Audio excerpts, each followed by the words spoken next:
জানি না, আমি তো তার দিকে সেইভাবে তাকিয়ে দেখিনি পুলিশ। এই তো গুড গার্ল। সুরা কিছু না বলে রুমের বাইরে আসার আগেই সাফায়াত সুরার হাত ধরে বলল, গাধা, আমি মাথায় ঘোমটা দিয়ে যেতে বলেছি, তার মানে এটা নয় যে তুমি এইভাবে তার সামনে চলে যাবে। সাফায়াত সুরাকে আয়নার সামনে নিয়ে এসে বলল, আয়নায় একবার তাকিয়ে দেখো নিজেকে, কেমন পেতনি মতো লাগছে। আমি নিজেই আমার বউ দেখে ভয় পাচ্ছি, না জানি আরবের কি অবস্থা হবে। ওয়াশরুমে গিয়ে ফ্রেশ হয়ে তারপর পড়তে যাও। আর হ্যাঁ, পড়া শেষ হলে সোজা আমার রুমে চলে আসবে। আরব যেগুলো পড়াবে সেগুলো আবার আমি তোমাকে দেখিয়ে দিব। তাহলে দেখবে পড়া সহজ লাগবে তোমার কাছে, সবটা তাড়াতাড়ি নিজের আয়ত্তে নিয়ে আসতে পারবে। ঠিক আছে পুলিশ। সুরা ওয়াশরুম থেকে বেরিয়ে দেখে সাফায়াত রুমে নেই। সুরা মাথায় ঘোমটা টেনে রুম থেকে বের হওয়ার সাথে সাথে শফিকুল দেওয়ানের সাথে দেখা হয়। শফিকুল দেওয়ান রাগান্বিত হয়ে তাকিয়ে থাকে সুরার দিকে, যেন তার চোখ দিয়ে আগুন বের হচ্ছে। এহেন পরিস্থিতিতে সুরা একটু ভয় পেয়ে যায়। সে কি করবে বুঝতে না পেরে শফিকুল দেওয়ানের পাশ কাটিয়ে চলে যাওয়ার জন্য পা বাড়ানোর আগেই শফিকুল দেওয়ান বলল, দাঁড়াও মেয়ে। ব্যাস, সুরার পা থরথর করে কাঁপতে থাকে। সে এই মানুষটাকে অনেক ভয় পায়। তার ভয় আরো বাড়িয়ে দিতে শফিকুল দেওয়ান এসে বলল, তুমি সাফির রুমে কি করছিলে? তোমাকে না বলেছি তুমি সাফির আশেপাশে থাকবে না? তোমার জন্য আমার আর আমার নাজমার সম্পর্ক খারাপ হয়েছে। এখন তুমি আবার চাইছো আমার বিজনেসও খারাপ হোক? আমার ফ্রেন্ডের মেয়ে তোরই এই বাড়ির বউ হয়ে এলে আমি কোটিপতি হয়ে যাব। তখন আর নাজমার মুখে দিনরাত খোলা শুনতে হবে না। তোমাকে আবারও বলছি, তুমি সাফির থেকে দূরে দূরে থাকবে। মেয়েরা হচ্ছে আস্ত ছলনাময়ী। তুমি ছলনা করে একবার যদি আমার ছেলেটাকে নিজের বশে নিয়ে যাও, তাহলে আমার এতদিনের সব পরিশ্রম ব্যর্থ হয়ে যাবে। আমার ছেলে হারাবে রাজকন্যা, আর আমি হারাবো রাজত্ব। তোমাকে যেন আর কখনো সাফির আশেপাশে না দেখি। তাহলে কিন্তু ককা বলে ডাকার জন্য সেলিমকে এই ধরনীতে পাবে না তুমি। আর আমার কথাটা শুনে চললে অনেক অনেক টাকা পাবে তুমি। তবে এই ব্যাপারে কেউ যেন কিছু জানতে না পারে, কথাটা মাথায় রেখো। সুরা ভাবতেও পারেনি শফিকুল দেওয়ান এতটা নোংরা মনের। সে চোখের পানি মুছে বলল, আমি গরিব হতে পারি, কিন্তু লোভী না আব্বা। আপনি যা বলবেন আমি তাই শুনবো আব্বা। তবুও আপনি আমার কাকার কোনো ক্ষতি করবেন না দয়া করে। বাবার পরে সেলিম কাকা আমাকে বাবার আদর স্নেহ ভালোবাসা দিয়ে বড় করেছে। আমি এক বাবা হারাইছি, অন্যজনকে আমি হারাতে পারবো না আব্বা। এই তো লাইনে আসছো মেয়ে। যখন সোজা আঙ্গুলে ঘি না ওঠে, তখন ঠিক এভাবে আঙ্গুল বাঁকা করতে হয়। আর কয়েক মাস পর তোমাদের বিয়ের 6 মাস পূর্ণ হবে। তুমি শাফিকে ডিভোর্স দিয়ে বাড়ি থেকে চিরদিনের জন্য চলে যাবে। তোমার ছায়াও যেন শাফি দেখতে না পায়। আমি তরিকে এইবারে বউ করে নিয়ে আসবো। তরি এই বাড়ির যোগ্য বউ। ডিভোর্সের কথা শুনে বুকটা খা খা করে ওঠে সুরার। সে চোখের পানি ছেড়ে দিয়ে শফিকুল দেওয়ানের পা জড়িয়ে ধরে বলল, এমনটা বলবেন না আব্বা। পুলিশকে বড্ড ভালোবাসি আমি। তাকে ছাড়া নিজের অস্তিত্ব কল্পনাও করতে পারি না। আমি তাকে ছাড়া বাঁচতে পারবো না আব্বা। আপনি দয়া করে এই বাড়ি থেকে আমাকে তাড়িয়ে দিবেন না আব্বা। দরকার হয় আমি কাছের লোক হয়ে এই বাড়ির এই কোণে পড়ে থাকবো। তবুও পুলিশকে ছেড়ে যাওয়ার কথা বলবেন না আব্বা। আমি মরে যাব তাকে ছাড়া। সুরার চোখের পানিতে মন ভেজে না শফিকুল দেওয়ানের। তিনি কিছু না বলে সুরার থেকে জোর করে নিচের পা ছাড়িয়ে নিয়ে নিজের রুমে চলে যান। শফিকুল দেওয়ান চলে গেলেও সুরা নির্বিকার হতভম্ব হয়ে ঠাই সেখানেই বসে থাকে। সে এই বাড়ি ছেড়ে চলে যাবে ভাবতেই তার শ্বাস বন্ধ হয়ে আসে। মনে হয় যেন কেউ তার বুকে হাতুড়ি পেটা করছে। সে যে এই কয় মাসে তার সুন্দর বেটা মানুষকে অনেক বেশি ভালোবেসে ফেলেছে।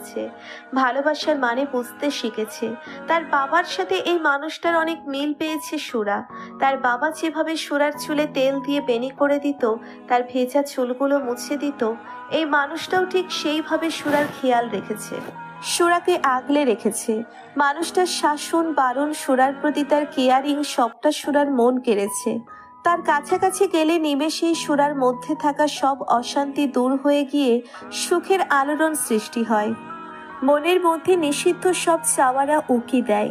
সুরার খুব ইচ্ছে হয় তার সুন্দর বেটা মানুষকে গভীরভাবে ছুঁয়ে দিতে, তার গায়ের মিষ্টি গন্ধ নিজের গায়ে মাখতে, তাকে আপন করে নিতে। যতটা আপন হলে কেউ আর কখনো দূরে সরে যেতে পারবে না। কিন্তু কি করবে সে? শফিকুল দেওয়ান যে তার আর তার ভালোবাসার মাঝে দেওয়াল সৃষ্টি করে দিয়েছে। সে দেওয়াল টপকে তার ভালোবাসার মানুষটির কাছে যাওয়ার সাধ্য যে সুরার নেই। সেলিম সুরার রক্তের কেউ নয়, তবুও লোকটার অভাবের সংসারে সুরাকে নিয়েই সে বাবার আদর স্নেহ দিয়ে তাকে বড় করেছে। সে কিভাবে পারবে নিজের সুখের জন্য তাকে বাবার আদর ভালোবাসা দিয়ে বড় করা মানুষটাকে মৃত্যুর মুখে ঠেলে দিতে, তার 2টা ছেলে মেয়েকে এতিম করে দিতে, তার চাচিকে বিধবা করে দিতে? সে যতই সুরাকে সহ্য করতে না পারুক, তবু চাচি তো মায়েরই মতো। সে কিভাবে পারবে তার চাচির আর্তনাদ সহ্য করতে? এতটা স্বার্থপর হতে পারবে না সুরা। সুরা আর কিছু ভাবতে পারে না, তার মাথা ভারী হয়ে আসে। সে চোখের পানি মুছে উঠে দাঁড়াতেই সাফায়াত এসে জিজ্ঞেস করে, এখানে দাঁড়িয়ে দাঁড়িয়ে কি করছো মেয়ে? এখনো পড়তে যাওনি কেন? সুরার কি হলো কে জানে, সে দৌড়ে এসে চাপটে ধরলো সাফায়াতকে। সাফায়াত ও সুরার ছোট্ট কোমল দেহ আঁকড়ে ধরে রাখলো নিজের বক্ষ পিঞ্জরে। মুহূর্তের মধ্যে যেন সুরার সমস্ত যন্ত্রণা দূর হয়ে গেল। তার মনে হলো এটা যেন তার পরম শান্তির জায়গা। সে বিড়াল ছানার মতো লেপ্টে পড়ে থাকলো সাফায়াতের লোমশ বুকে। বেশ কিছু সময় অতিবাহিত হওয়ার পর সাফায়াত বুঝতে পারল সুরা কান্না করছে।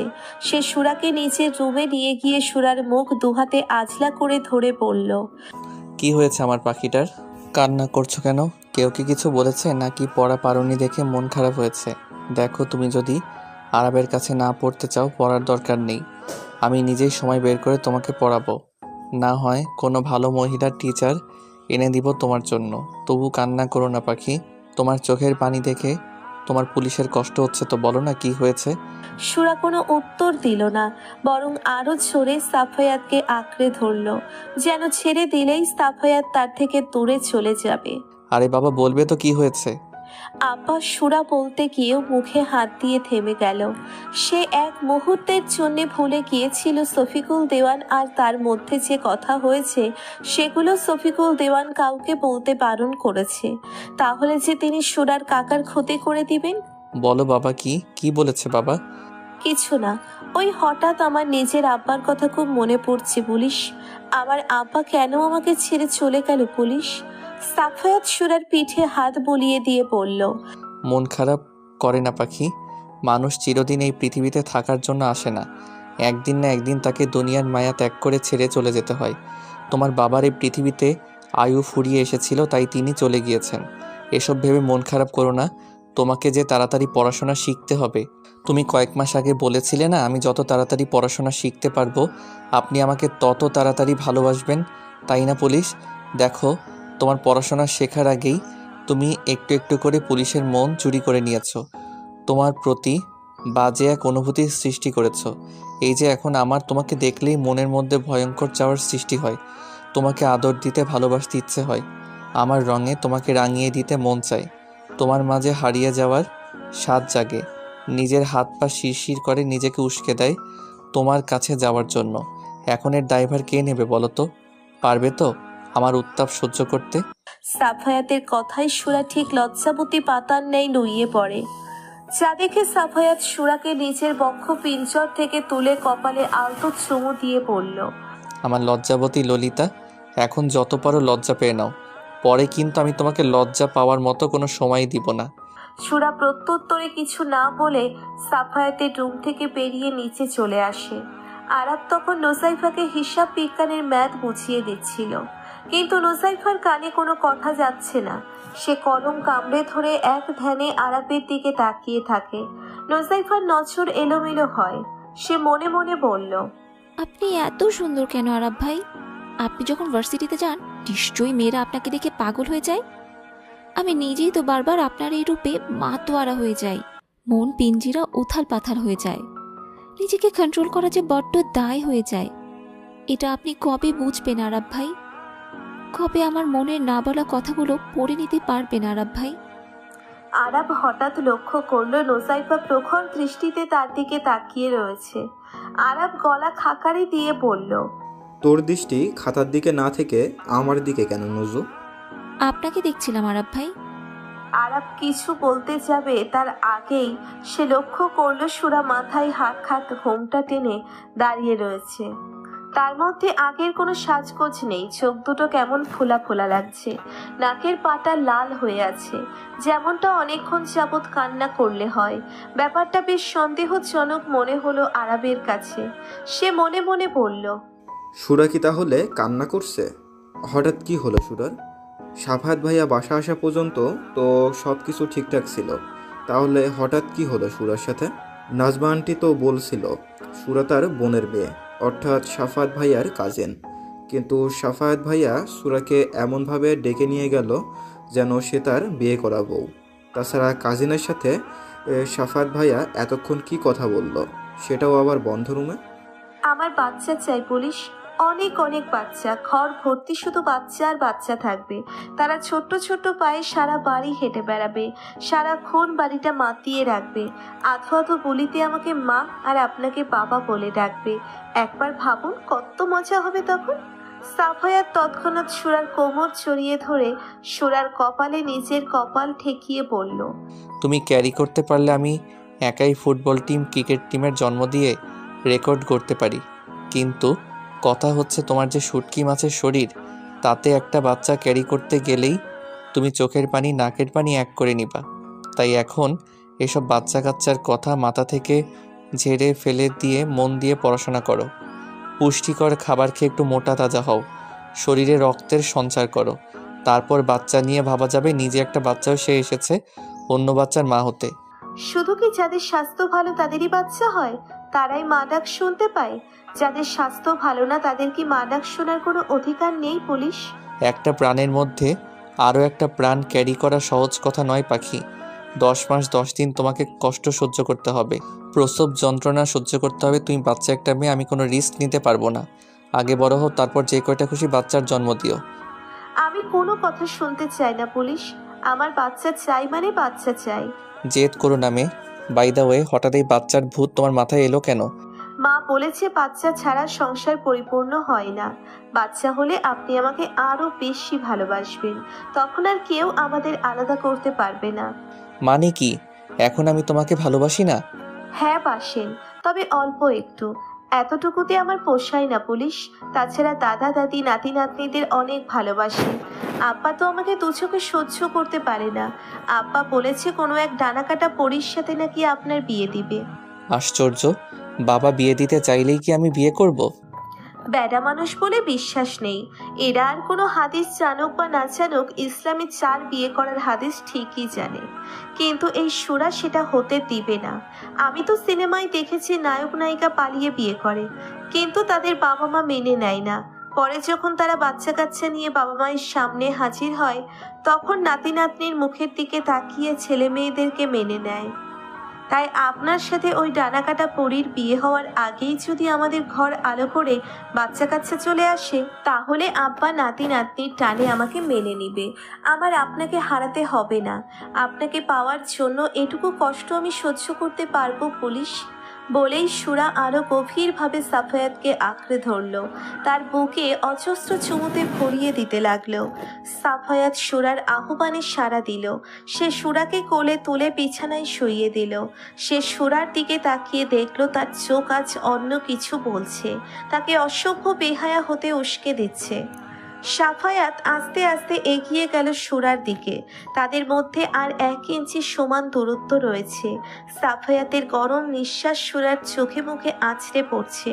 সুরা আবেশে চোখ বন্ধ করে নিল। এরই মধ্যে কর্কশ শব্দে সাফায়াতের ফোন বেজে উঠল।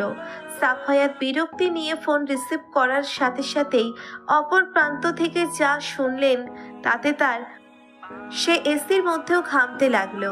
সে বুঝতে পারছে না ব্যাপারটা কিভাবে সুরাকে বলবে। আবার মিথ্যা কথাও বলতে পারবে না। সত্যিটা সুরার জানার দরকার।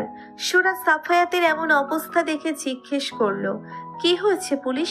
আপনাকে এমন দেখাচ্ছে কেন? কার ফোন ছিল?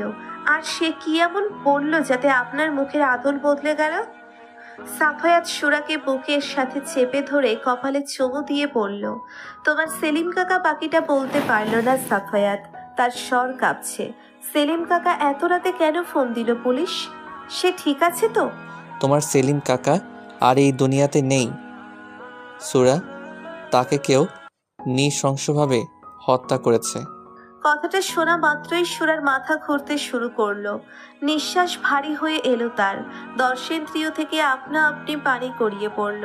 সেলিমের সাথে কাটানো মুহূর্তগুলো চোখের সামনে ভেসে উঠল। সাফায়াত সুরাকে শান্ত করে সবাইকে ব্যাপারটা জানানোর জন্য নিচে এলো।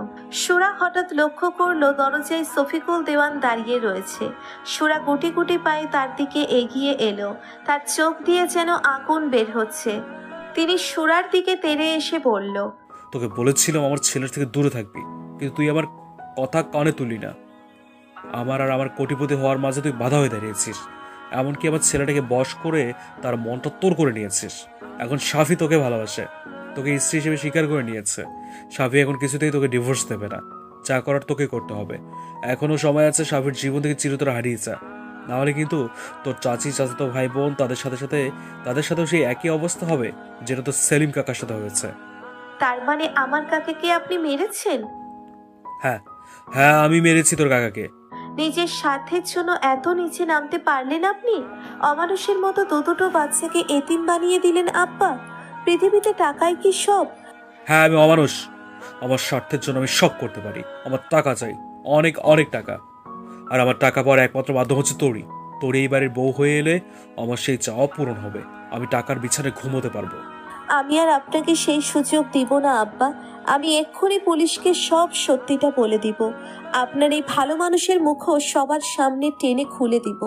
দিনের পর দিন আপনি মার মতো ভালো একজন মানুষকে ঠকিয়ে আসছেন। এমনকি আপনার রক্ত, আপনার অংশ, আপনার ছেলে মেয়েদেরও আপনি ঠকাচ্ছেন। কিন্তু আর কাউকে ঠকাতে পারবেন না আপনি। সে সময় তুই পাবি না। আমারই বোঝার ভুল ছিল। এইখানে সেলিমের কোনো দোষ নেই, সবকিছুর মূলে রয়েছিস তুই। তুই না থাকলে সব সমস্যার সমাধান হয়ে যাবে। এখন বুঝতে পারছি আমি শুধু শুধু সেলিমকে মারলাম। আমার সেলিমকে না মেরে তোকে মারা উচিত ছিল। তবে একটা কথা কি জানিস, একটা খুনেরও যে শাস্তি, 10টা খুনেরও সেই শাস্তি। বলেই শফিকুল দেওয়ান সুরার ভারী কিছু দিয়ে আঘাত করলো। সাথে সাথে সুরাও মা গো বলে চিৎকার দিয়ে ফ্লোরে লুটিয়ে পড়ল। সুরা মা, কি হয়েছে তোর? তুই ঠিক আছিস তো? ঘুমের মধ্যে হঠাৎ চিৎকার করে উঠলি কেন? তুই ঘুমোচ্ছিস দেখে আমি নুজাইফার রুমে গিয়েছিলাম। নুজাইফার রুম থেকে তোর চিৎকার শুনে আমি ছুটে এসেছি। ভেবেছি কি না কি হয়েছে তোর। খারাপ কোনো স্বপ্ন দেখেছিস মা? সুরা তখনও নির্বিকার হয়ে বসে আছে। তার গা ঘেমে একাকার হয়ে গিয়েছে।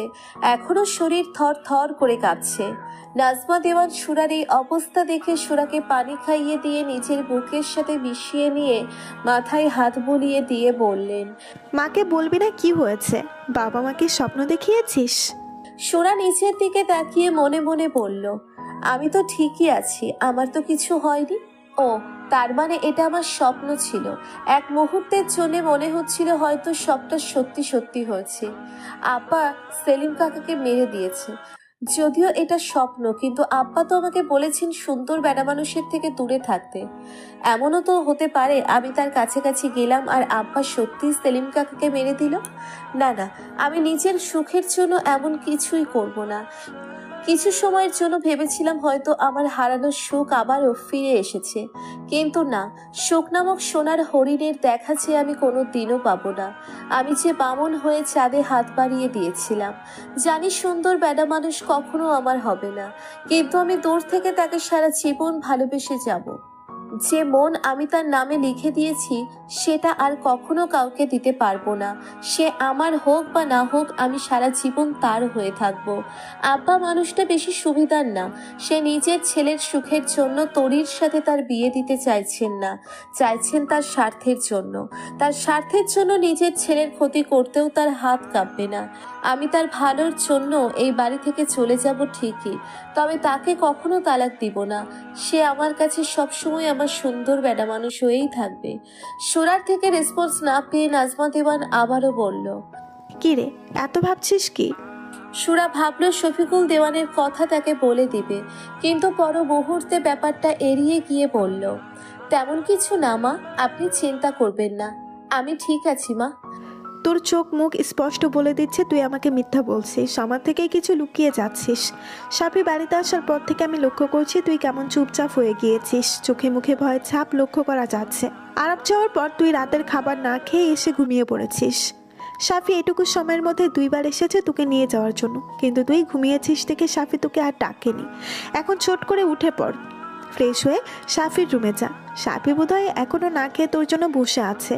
ছেলেটা যে তোর প্রতি সদয় হয়েছে, এজন্য আমি আল্লাহর দরবারে লাখো শুক্রিয়া জানিয়েছি। তোদের মধ্যে দূরত্ব কমে এসেছে দেখে আমার অনেক ভালো লেগেছে। দোয়া করি তোরা দুজনে এভাবেই সারা জীবন হাসি খুশি থাক। নাজমা দেওয়ানের কথা শুনে সুরার বুক ভারী হয়ে আসে, ফুপিয়ে কান্না করে দেয় সে তো এটাই চেয়েছিল, তার সুন্দর বেটা মানুষ তাকে ভালোবেসে নিজের করে নিক, আর সে সুরাকে আপন করে নিতেও চেয়েছে, কিন্তু তার যে কিছু করার নেই, সে অপারক। সুরা নাজমা দেওয়ানের আড়ালে চোখের পানি মুছে বলল, আমি আপনার কাছে থাকবো মা, পুলিশের সাথে আমি থাকবো না মা। কেন মা? সাফি তো তোকে ওর রুমে থাকতে অনুমতি দিয়েছে, তাহলে তুই যাবি না কেন? দয়া করে আপনি আমাকে জোর করবেন না মা। তুই ইদানিং বড় হয়ে গিয়েছিস রে সুরা, নিজের ভালো মন্দ বুঝতে শিখে গিয়েছিস। ঠিক আছে, তোর যা ভালো মনে হয় তাই কর। বলে নাজমা দেওয়ান রুম থেকে বেরিয়ে গেলেন। নাজমা দেওয়ানের যাওয়ার পানে তাকিয়ে সুরা কান্নায় ভেঙে পড়ে বলল, আমার যে আর কোনো উপায় নেই মা, যে দিনটা দেখার জন্য আমি এতদিন অপেক্ষা করেছি, সেই দিনটা যখন আমার সামনে উপস্থিত হলো, তখন এক ঝড়ে সে আমার সবটা এলোমেলো করে দিল। আমি যে মানুষটার আশেপাশে থাকলে নিজেকে সামলে নিতে পারবো না মা, তার থেকে দূরে যেতে পারবো না। বুকে যে বড্ড জ্বলন উঠেছে আমার, এ আগুন যে প্রেমের সর্বনাশা আগুন, ভালোবাসার মানুষকে কাছে না পাওয়ার আগুন। এখন যদি আমি মানুষটার কাছে যাই, তাহলে সেই আগুনে ঘি ঢেলে দেওয়া হবে। আমি যে সে জ্বালা সইতে পারবো না। সাফায়াত ল্যাপটপ কাজ করছে, সে এখনো ডিনার করেনি, ভেবেছিল সুরাকে খাইয়ে দিয়ে নিজেও খাবে। অবশ্য সে 2বার নাজমা দেওয়ানের রুমে গিয়েছে সুরাকে খাওয়াবে বলে, কিন্তু মেয়েটা ঘুমন্ত মুখ দেখে সাফায়াতের ইচ্ছে হয়নি তাকে জাগানোর, তাই তো নিজেও না খেয়ে মেয়েটার জন্য অপেক্ষা করে আছে। অনেক সময় পেরিয়ে যাওয়ার পরও যখন সুরা আর তার রুমে আসে না, তখন সাফায়াত আবারও নাজমা দেওয়ানের রুমে খাবার নিয়ে উকি দিতে যায়। সাফায়াত গিয়ে দেখলো সুরা 2 হাঁটুর মাঝে মাথা গুজে রেখেছে, চুলগুলো এলোমেলো হয়ে আছে। সাফায়াত গিয়ে সুরার মাথায় হাত রাখতেই সুরা চোখ তুলে তাকালো, কেমন বিধ্বস্ত লাগছে তাকে দেখতে, চোখ দুটো ফুলে উঠেছে। সাফায়াত তৎক্ষণাৎ সুরার ছোট দেহ তার বুকে টেনে নিয়ে বলল, কি হয়েছে পাখি, কান্না করছো কেন? সুরা এক ঝটকায় নিজেকে সাফায়াতের থেকে ছাড়িয়ে দিয়ে বলল, সবসময় এমন গায়ে পড়েন কেন? সুযোগ পেলেই জড়িয়ে ধরেন, চুমু দেন, ভালো লাগে না আমার, বিরক্ত লাগছে আপনার ছোঁয়া। সুরার এহেন কাণ্ডে অবাক হয়ে যায় সাফায়াত, সে মনে মনে বলল, হুট করে মেয়েটার কি হলো, যে মেয়েটা সবসময় আমার একটু ভালোবাসা ছোঁয়া পাওয়ার জন্য ছটফট করেছে, সেই মেয়েটা এখন বলছে আমার ছোঁয়া তার বিরক্ত লাগছে। How strange. সাফায়াত সুরাকে কিছু বলল না, বরং টেবিলের উপর থেকে খাবারের প্লেট নিয়ে খাবার মেখে এক লোকমা সুরার মুখের সামনে ধরলো, কিন্তু সুরা সাফায়াতের হাতে খেলো না, তার হাত সরিয়ে দিল। যা দেখে সাফায়াত রাগ বেড়ে গেল, তবুও সে নিজেকে শান্ত করে বলল, আমিও কিন্তু খাইনি মে, অনেক ক্ষুধা লাগছে আমার, তোমাকে খাইয়ে দিয়ে তারপর খাবো। আমি এখন পুরোপুরি সুস্থ হয়ে গেছি, আমি নিজে হাতে খেতে পারি। আমি তো আপনাকে বলিনি যে আমার জন্য না খেয়ে আপনি বসে থাকেন। সুরার কথা শুনে সাফায়াতের চোখ বড় বড় হয়ে যায়, সে ভাবতেও পারেনি সুরা এমন কিছু বলবে। রাগে তার চোয়াল শক্ত হয়ে আসে। সে সুরার গাল চেপে ধরে মুখের মধ্যে এক লোকমা খাবার ঢুকিয়ে দেয়। তৎক্ষণাৎ সুরা এক বিস্ময়কর কাজ করে বসে, সাফায়াতের গালে ঠাস ঠাস করে থাপ্পড় মেরে দেয়। সুরার এহেন কার্যে সাফায়াত নির্বিকার হতবাক হয়ে যায়। সে সুরাকে নিচের ঘুরে বুকে টেনে নিয়ে মাথায় চুমু দিয়ে বলল, আমার শান্ত পাখিটা হঠাৎ এত অশান্ত হয়ে উঠেছে কেন? কি হয়েছে তোমার? বাবা কিছু বলেছে কি? বললে আমাকে বলো প্লিজ। চুপ করে থাকা সব সমস্যার সমাধান নয় পাখি, বলো না সোনা বউ। তুমি কি হৃদয়ের উৎপাত বুঝতে পারছো না? কেন পোড়াচ্ছ আমাকে? বলো কি করেছি আমি? আমার অপরাধ কোথায়? সুরা ভাবলো শফিকুল দেওয়ানের কথাটা সাফায়াতকে বলবে, কিন্তু পরক্ষণেই ভাবলো শফিকুল দেওয়ান যদি সত্যি সত্যি তার কাকার কোনো ক্ষতি করে দেয়। তাছাড়া শফিকুল দেওয়ান তার বাবা হয়, বাবার সম্পর্কে এমন খারাপ কথা সে ছেলে হয়ে বিশ্বাস করবে এমনটা নাও হতে পারে। এসব কথা বিবেচনা করে সুরা শফিকুল দেওয়ানের ব্যাপারটা এড়িয়ে গিয়ে বলল, আমি আপনাকে কৈফিয়ত দিতে বাধ্য নই। আপনি ছাড়ুন আমাকে। আপনি যখন তখন আমাকে এইভাবে জড়িয়ে ধরবেন না পুলিশ, বিরক্ত লাগে আমার। সাফায়াত সুরাকে ছাড়ল না, বরং তাকে দেওয়ালের সাথে চেপে ধরে বলল, বাহ, তুই তো গিরগিটির থেকেও অতি দ্রুত রং পাল্টে ফেললি। কিছুদিন আগেও আমার একটু ছোঁয়া পাওয়ার জন্য তোর কত আকুলতা ব্যাকুলতা ছিল, ভালোবাসা ছিল, কিন্তু হুট করে তোর সেই ভালোবাসা কোথায় গেল? কোথায় গেল তোর সেই স্বামী ভক্তি?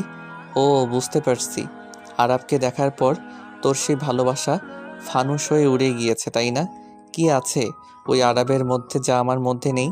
সুরা সাফায়াতের দেওয়া সমস্ত যন্ত্রণা মুখ বুজে সহ্য করছে, টুস শব্দটি পর্যন্ত করছে না, যা দেখে সাফায়াতের রাগ আরো বেড়ে যায়। সে সুরার লম্বা চুলগুলো নিজের হাতের মুঠোয় ধরে বলল, আসলে আমারই ভুল হয়েছে। আমি তোর মতো একটা গাইয়া অশিক্ষিত মেয়েকে আমার মনে জায়গা দিতে চেয়েছিলাম, এই সমাজের বিরুদ্ধে গিয়ে তোকে ভালোবাসতে চেয়েছিলাম, কিন্তু তোর মতো মেয়ে সেটা ডিজার্ভ করে না। তুই আমার পায়ের তলায় থাকার যোগ্য, আর সেখানেই থাকবি। বলে সাফায়াত নাজমা দেওয়ানের রুম থেকে বেরিয়ে আসে। সাফায়াত বেরিয়ে আসার সাথে সাথেই সুরা ফ্লোরে বসে পড়ে কান্নায় ভেঙে পড়ে। সাফায়াত তার হাতের যেখানে স্পর্শ করেছিল সেখানে পাগলের মতো অজস্র চুমুতে ভরিয়ে দিতে লাগলো। আর তখনই নাজমা দেওয়ান রুমে প্রবেশ করলো। তিনি সুরার এই অবস্থা দেখে সুরাকে ফ্লোর থেকে তুলে নিজের বুকে টেনে নিয়ে বলল, সত্যি করে বল তো, ঠিক কি হয়েছে তোর? তুই কি লুকিয়ে যাচ্ছিস আমাদের থেকে? সাফিকে দেখলাম রাগারাগি করে বেরিয়ে গেল, তুই এখানে এভাবে বসে কান্না করছিস, আবার জিজ্ঞেস করলেও কিচ্ছু বলিস না। কি হয়েছে? সুরা নাজমা দেওয়ানকে আঁকড়ে ধরে বলল, আমাকে ক্ষমা করবেন মা, আমার যে হাত পা বাঁধা, আমি কিছু বলতে পারবো না মা। জানি না কি এমন হয়েছে তোর যেটা তুই বলতে চাইছিস না। ঠিক আছে, আমিও আর তোকে জোর করব না, তুই নিজে যা ভালো মনে করিস কর, আমি আর নিতে পারছি না।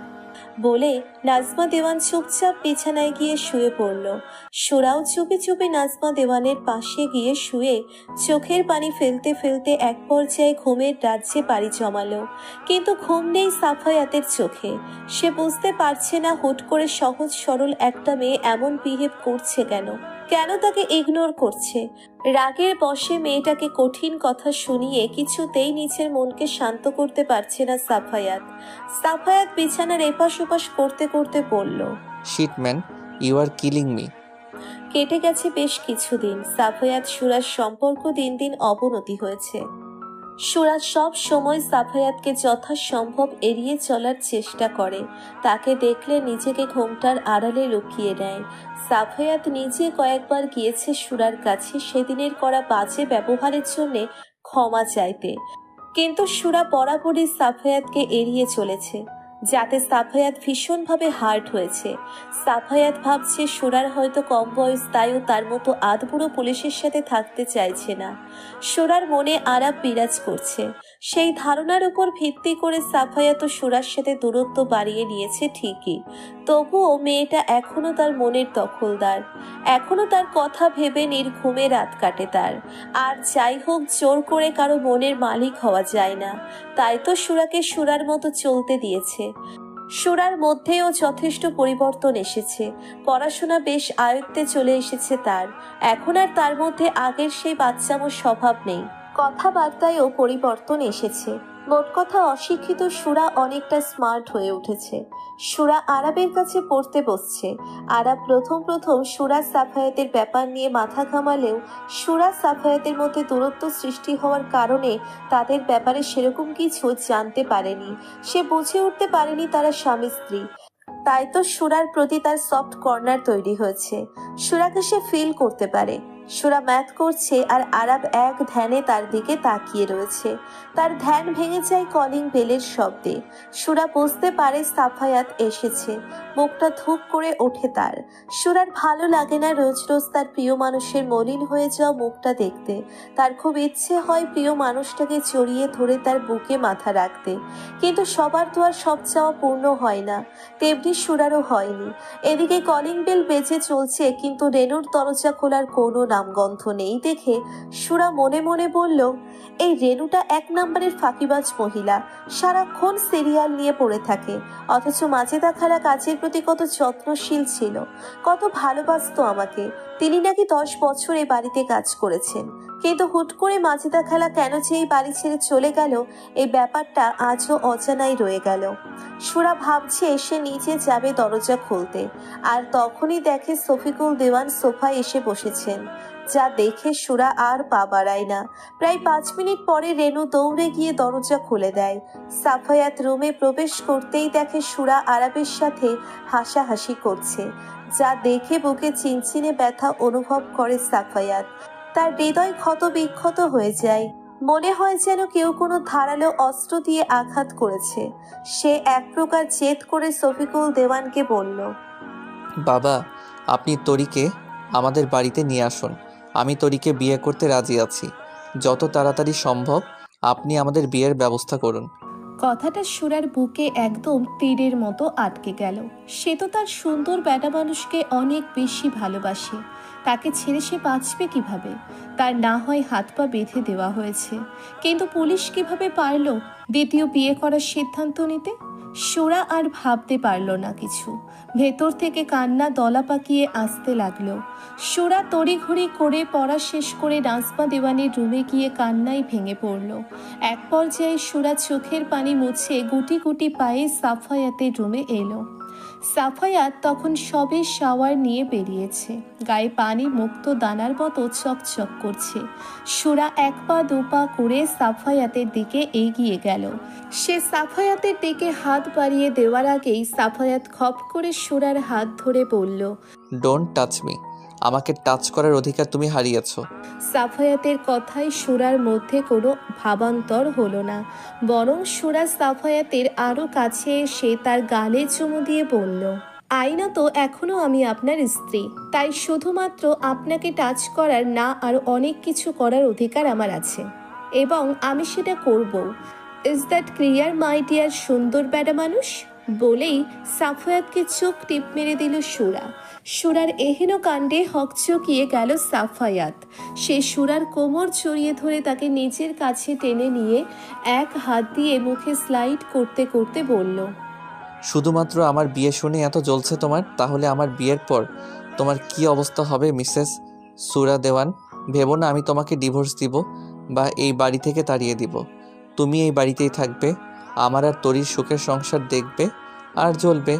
কেন জানি তোমার জ্বলন দেখলে এখন আমার সুখ সুখ অনুভব হয়, আনন্দ লাগে আমার। আমাকে কষ্ট দেওয়ার পরিণতি কত ভয়ঙ্কর হবে তুমি ভাবতেও পারছো না। পারবে তো চোখের সামনে আমার আর তরির রোম্যান্স দেখতে, রোজ সকালে তরির ভেজা চুল দেখতে? আমি আপনাকে যত দেখছি তত অবাক হয়ে যাচ্ছি। একটা মানুষ এত দ্রুত কিভাবে পাল্টে যেতে পারে পুলিশ? তুমি যেভাবে পাল্টে গেলে আমিও সেই একইভাবে পাল্টে গিয়েছি, হিসাব বরাবর। আপনি কি সত্যিই আমাকে ভালোবাসেন পুলিশ? আমার মনে হয় না। ভালোবাসলে দ্বিতীয় বিয়ে করার কথা আপনি কল্পনাও করতে পারতেন না। যাই হোক, আজ আমি আপনাকে একটা কথা বলি। আমি যা করেছি আপনার আমাদের সবার ভালোর জন্য করেছি। তবে আমার নিজের ইচ্ছায় আমি সেটা করিনি, আমাকে দিয়ে করানো হয়েছে। আমি এমনটা কেন করেছি, আমাকে দিয়ে কে করিয়েছে, এসব সবটা খুঁজে বের করার দায়িত্ব আপনার পুলিশ। সবটা জানার পরও আপনি যদি আমাকে না চান, আমি থাকবো না আপনার জীবনে। তবে আমার মন আপনার ছিল, আর মৃত্যুর আগ পর্যন্ত আপনারই থাকবে। বলেই সুরা চোখের পানি মুছতে মুছতে সাফায়াতের রুম থেকে বেরিয়ে যায়।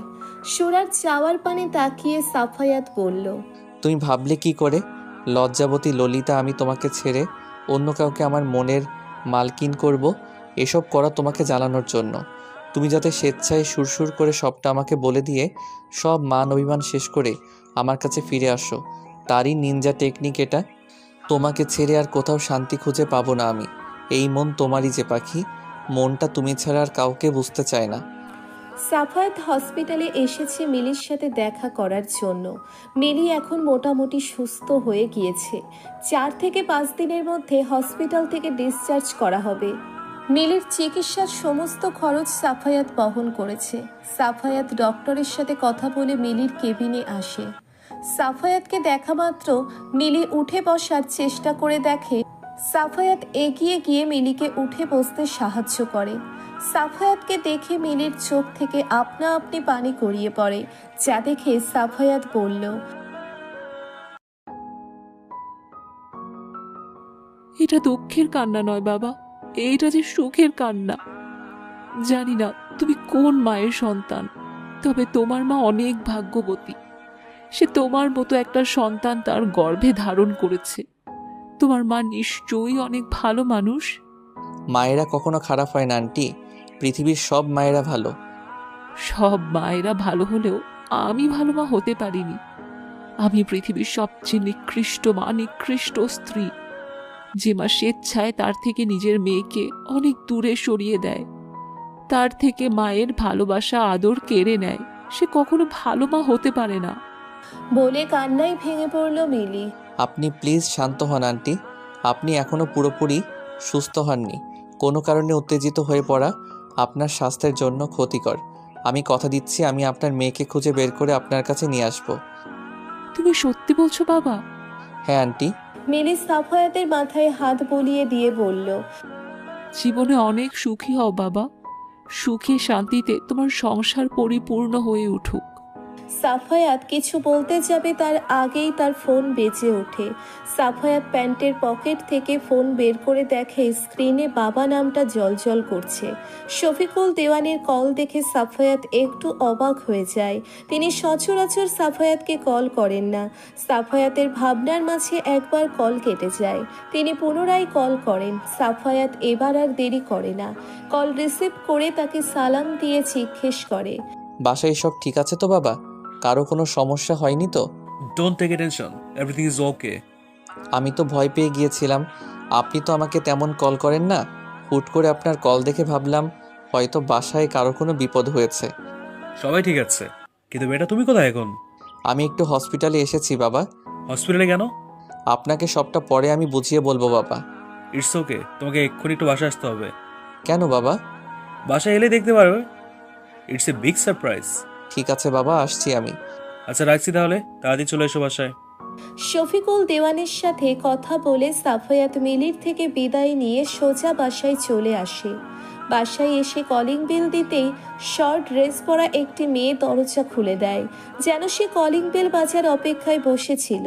দরজা খোলা পেয়ে সাফায়াত রুমে প্রবেশ করা মাত্রই মেয়েটা কল বিলম্ব না করে সাফায়াতকে জড়িয়ে ধরল। বাইরের একটা মেয়ে এসে নির্লজ্জের মতো তোমার বরকে জড়িয়ে ধরে রেখেছে, আর তুমি এখানে পড়ে পড়ে ঘুমাচ্ছ ভাবিমণি। কথাটা কর্ণপাত হতেই ঘুম হালকা হয়ে যায় সুরার। মেয়েটা গত রাতে সাফায়াতের রুম থেকে এসে না খেয়ে নাজমা দেওয়ানের কোলে মাথা রেখে অনেক রাত পর্যন্ত কান্নাকাটি করেছে, যার দরুন প্রচণ্ড মাথা ব্যথা হয়েছে। রাতে ঘুমোতে পারেনি, সারা রাত বিছানায় ছটফট করেছে মেয়েটা। শেষ রাতে যখন দু চোখের পাতা এক হয়েছে তখনই ফজরের আজানের ধ্বনি শুনে ঘুম ভেঙে গেছে। সুরা তড়িঘড়ি করে উঠে রোজকার মতো অজু করে নামাজ পড়ে বই খাতা নিয়ে পড়তে বসে যায়, কিন্তু ঘুমের কারণে পড়ায় মনোযোগ দিতে পারে না। যা দেখে নাজমা দেওয়ান বই খাতা রেখে তাকে ঘুমোতে বলে। সুরাও যেন এই সুযোগটাই খুঁজছিল। সে নাজমা দেওয়ানকে জড়িয়ে ধরে বলল, আপনি আমার সব কথা কিভাবে বুঝতে পারেন মা? কারণ আমি যে মা, সন্তানদের কিছু হলে কেউ বুঝতে পারুক বা না পারুক একজন মা ঠিকই বুঝতে পারে। এই যেমন আমি বুঝতে পারছি কিছুদিন থেকে তোর মনের মধ্যে ঝড় বয়ে যাচ্ছে, ভেতরে ভেতরে শেষ হয়ে যাচ্ছিস তুই। তুই এখন যথেষ্ট নিজের ভালো বুঝতে শিখেছিস। যাই হয়ে যাক না কেন, কখনো নিজের স্বামী নিজের সংসার ছেড়ে যাওয়ার কথা ভাববি না মা। নিজেকে শক্ত কর, অন্যায়ের প্রতিবাদ করতে শিখতে হবে তোকে। মনে রাখিস, বাঙালি মেয়েদের কিন্তু একবারই বিয়ে হয়, বিয়ের পরে স্বামীর সাথে আপোষ করে চলতে না পারলে ডিভোর্সের পর পুরো পৃথিবীর সাথে আপোষ করে চলতে হয়। তাই স্বামীর সংসার যেমনই হোক মানিয়ে চলতে হয়, ঠিক যেমনটা আমি করে চলছি। মানেটা কি মা? আপনার এত টাকা পয়সা ধন দৌলত থাকার পরও আপনি সুখী নন? টাকা পয়সা কি আর সর্বসুখ দিতে পারবে মা? পুরুষ মানুষ যদি খারাপ হয় টাকার বাহার থাকলেও সুখী হওয়া যায় না, আর পুরুষ মানুষ যদি ভালো হয় কুড়ে ঘরে সারা জীবন সুখে শান্তিতে বসবাস করা যায়। শফিকুল কখনো আমাকে ভালোবাসেনি, ও ভালোবাসতো আমার ছোট বোন নাইমাকে। এমনকি বাবা মায়ের সাথে শফিকুলের বিয়ে ঠিক করে, কিন্তু বিয়ের দিন নাইমা বাবার মুখে চুলকানি মেখে অন্য ছেলের হাত ধরে চলে যায়। বাবার মান সম্মানের কথা চিন্তা করে সবাই মিলে শফিকুলের সাথে আমার বিয়ে দেয়। আপনার আরও একটা বোন আছে, সে কোথায় এখন? জানি না। সেদিন বিয়ের আসর ছেলে চলে যাওয়ার পর নাইমার আর কোনো খোঁজ পাওয়া যায়নি।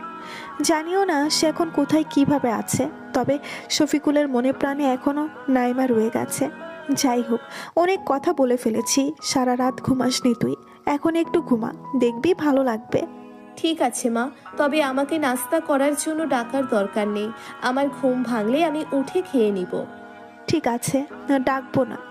সে তখন মেয়েটা ঘুমিয়েছে আর বেলা 11টা বাজে নুসাইফার ডাকে তার ঘুম ভাঙে। সুরা অনেকটা অপ্রস্তুত হয়ে বলল, কে এসেছে নুসাইফা? তুমি চলো, নিজের চোখেই গিয়ে দেখো। সুরা আর এক মুহূর্ত দেরি না করে নিচে চলে আসে। নিচে এসে যেন সুরার চক্ষু চড়ক গাছ হয়ে যায়। প্রায় 5 ফুট 4 ইঞ্চি লম্বা একটা মেয়ে, যার দুধে আলতা গায়ের রং, সরু নাক, হরিণীর মতো টানা টানা চোখ, ঘাড় অব্দি লেয়ার কাট করা খয়েরি রঙের চুল, পরনে কালো কালারের হাতা কাটা ছোট একটা টপস। মেয়েটা সাফায়াতকে দুহাতে আঁকড়ে ধরে রেখেছে, যা দেখে মনের মধ্যে ঝড় বয়ে যায় সুরার। দুচোখ দেখে আপনা আপনি পানি পড়িয়ে পড়ে। মেয়েরা প্রসব বেদনার যন্ত্রণা সহ্য করতে পারলেও তার শখের পুরুষের সাথে অন্য কোনো নারীকে সহ্য করতে পারে না। সেইখানে সাফায়াত তো সুরার প্রাণ ভোমরা। সে কিভাবে পারবে তার সুন্দর বেডা মানুষের পাশে অন্য মেয়েকে সহ্য করতে? মেয়েটা সাফায়াতকে জড়িয়ে ধরলেও সাফায়াত মেয়েটাকে জড়িয়ে ধরে না। সে বিরক্তি নিয়ে নিজেকে মেয়েটার থেকে ছাড়িয়ে নিয়ে যায়। কিন্তু যখন তার লাল চোখ নিয়ে দাঁড়িয়ে থাকা সুরার দিকে নজর যায়, তখন সে সুরার হৃদয় আরো ক্ষত বিক্ষত করে দিতে মেয়েটাকে নিচু থেকে জড়িয়ে ধরে বলল, তরি বেবি, তুমি এখানে? What a present surprise. তুমি খুশি হওনি বেবি? সাফায়াত দাঁতে দাঁত চেপে বলল, হ্যাঁ বেবি, খুব খুশি হয়েছি। তোমাকে ক্লান্ত দেখাচ্ছে বেবি, যাও গিয়ে রেস্ট করো। ইস, বিয়ের আগেই আমার বাবুটা আমার কত খেয়াল রাখছে। লাভ ইউ বাবু। সাফায়াত তরির থেকে নিজেকে ছাড়িয়ে নিয়ে বলল, তুমি সোফায় গিয়ে বসো, বাসার সবার সাথে গল্প করো, আমার একটু কাজ আছে, আসছি আমি। আসছি আমি মানে কি? হ্যাঁ, ড্যাড বলেছে এই সপ্তাহের মধ্যে আমাদের বিয়ে দিয়ে 4 হাত এক করে দিবে। এখন আমাদের কত প্ল্যানিং রয়েছে, আর তুমি কিনা কাজ করে বেড়াচ্ছ বেবি। তুমি টেনশন করো না, শহরের নামকরা বিজনেসম্যান শফিকুল দেওয়ানের একমাত্র ছেলে সাফায়াত দেওয়ানের বিয়ে বলে কথা। সারা শহরের মানুষ জানবে, হলুদ হবে, মেহেন্দি হবে, নাচ গান হই হুল্লোড় সব হবে। আমি তো মনে মনে এইটাই প্ল্যান করে রেখেছি। তুমি কিভাবে আমার মনের কথা বুঝতে পারলে বেবি? কারণ মনটা যে আমারই। হাউ সুইট, তুমি আমাকে এত ভালোবাসো বাবু। সাফায়াত প্রত্যুত্তরে কিছু বলে না, যার জন্য বেশ অপমান বোধ করে তরি। সে এদিক ওদিক তাকিয়ে দেখে কেউ তার কথা শুনেছে নাকি, আর তখনই তার চোখ যায় দূরে দাঁড়িয়ে থাকা সুরার দিকে। সে তৎক্ষণাৎ সাফায়াতকে জিজ্ঞেস করলো, বাবু, এর আগে আমি তোমাদের বাসায় কয়েকবার এসেছি, কিন্তু এই মেয়েটাকে তো এর আগে কখনো দেখিনি। মেয়েটা কি তোমাদের বাসার নতুন সার্ভেন্ট? বাই দ্য ওয়ে, মেয়েটা দেখতে কিন্তু অনেক কিউট আছে, লুক লাইক রসগোল্লা। সাধারণত শহরে সার্ভেন্ট পাওয়া খুবই ডিফিকাল্ট ব্যাপার, সেখানে তুমি এত রসগোল্লা টাইপের সার্ভেন্ট কোথা থেকে জোগাড় করলে বাবু? সুরার নামে এমন আজে বাজে কথা শুনে মাথা গরম হয়ে যায় সাফায়াতের। সে এক প্রকার চিৎকার করে বলে উঠল, স্টপ অল দিস ননসেন্স। আমি কি একবারও বলেছি মেয়েটা আমাদের বাসার সার্ভেন্ট? সাফায়াতের এহেন ব্যবহারে অনেকটা ঘাবড়ে যায় তরি। সে আমতা আমতা করে জিজ্ঞেস করলো, সার্ভেন্ট নয় তো কে? ও আমার মানে? আম্মির বোনের মেয়ে, আই মিন আমার কাজিন। ও তাই বলো আর কি। অতঃপর তরি সুরাকে উদ্দেশ্য করে বলল, এই মেয়ে, এদিকে আসো, কেমন? তরির অপমানজনক কথাবার্তা শুনে সুরার খুব খারাপ লাগছিল, কিন্তু যখন সে তার সুন্দর বেটা মানুষ তার হয়ে কথা বলছে, এক নিমেষেই তার খারাপ লাগা দূর হয়ে গেল। সুরা গুটি গুটি পায়ে তরির দিকে এগিয়ে গিয়ে বলল, জি বলুন। নাম কি তোমার? সুরা। Wow, nice name. তো আমার শ্বশুর বাড়ি কি শুধু বসে বসে অন্ন ধ্বংস করা হয় নাকি কোনো কাজকর্মও করা হয়? আর যদি বসে বসে খেয়েও থাকো আজকের পর থেকে সেটা হবে না। এখন যাও কিচেনে গিয়ে আমার জন্য 1 কাপ কফি বানিয়ে নিয়ে এসো। কাম ফাস্ট। সুরা যায় না, বরং ঠাই সেখানেই দাঁড়িয়ে থাকে। যা দেখে সাফায়াত বলল, কি হলো শুনতে পাওনি? তোরি কি বলেছে? ও আমার হবু বউ। আজ থেকে বিয়ের আগ পর্যন্ত ওর সব দায়িত্ব তোমার। ওর কখন কি প্রয়োজন সবটা দেখবে তুমি। আফটার অল সাফায়াত দেওয়ানের হবু বউ বলে কথা। বলেই সাফায়াত সুরাকে চোখ টিপ মেরে দিল। ও আমার হবু বউ কথাটা বারংবার কানে বাজতে লাগলো সুরার। ভেতরটা দুমড়ে মুচড়ে শেষ হয়ে যেতে লাগলো। সে আর এক মুহূর্ত দেরি না করে কিচেনে চলে গেল কফি বানাতে। সুরার পেছন পেছন সাফায়াতও কিচেনে প্রবেশ করলো। সুরা মনে মনে বলল, ডানা কাটা পড়ি, তোরে আজ এমন কফি খাওয়াবো যে তুই জীবনেও ভুলতে পারবি না। অতঃপর সুরা চুলার উপর একটা পাতিলে পানি দিল গরম হওয়ার জন্য। আর তখনই সাফায়াত সুরাকে পেছন থেকে জড়িয়ে তার চুলের ঘ্রাণ শুকে বলল, জলে বুঝি? দেখেছো তো আমার হবু বউ কত হট, কত স্মার্ট। আমি তো তার থেকে চোখই ফেরাতে পারছি না। তার সৌন্দর্যে মুগ্ধ হয়ে গেছি আমি। কি সুন্দর চোখ, নাক, ঠোঁট, চুল সব মিলিয়ে জাস্ট অসাধারণ। সুরা তৎক্ষণাৎ সাফায়াতকে এক ঝটকায় সরিয়ে দিয়ে বলল, বাহ মিস্টার বাহ, আপনি গাছের তলায়ও খাবেন আবার গাছের আগায়ও খাবেন? এটা তো আমি হতে দিব না।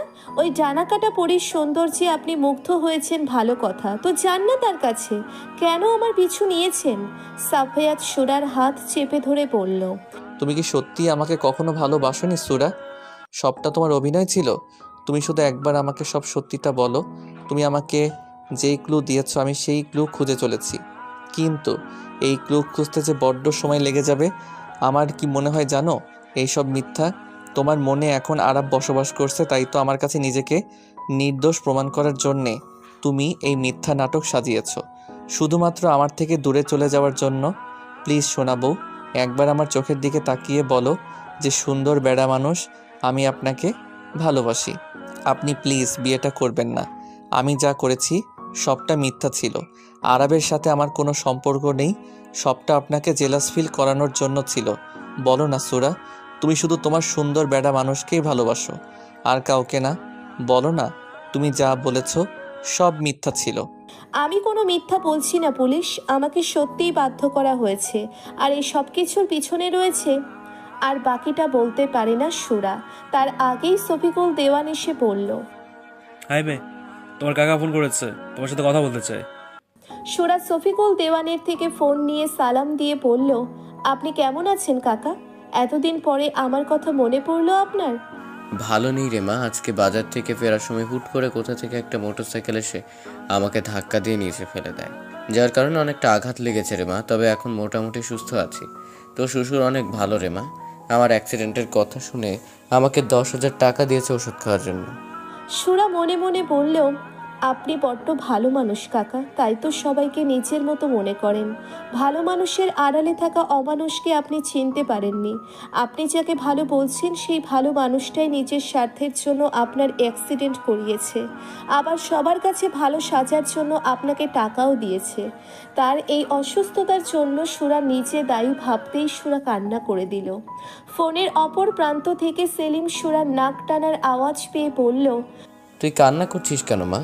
আমার সেরকম কিছু হয়নি মা, আমি ঠিক আছি। আপনার সাথে কাটানো মুহূর্তগুলো বড্ড মনে পড়ছে কাকা। বাবার ভালোবাসা পাইনি, কিন্তু আপনি আমাকে সেই ভালোবাসা দিয়েছেন। আপনার কাছে যে আমি ঋণী কাকা। আমি আমার নিজের সুখের জন্য আপনার কোনো ক্ষতি হতে দিব না কাকা। কি আবল তাবল বকছিস মা? তোর জন্য আমার কেন ক্ষতি হবে? বরং তোর বিয়ের পর আমাদের পরিবারের সচ্ছলতা ফিরে এসেছে।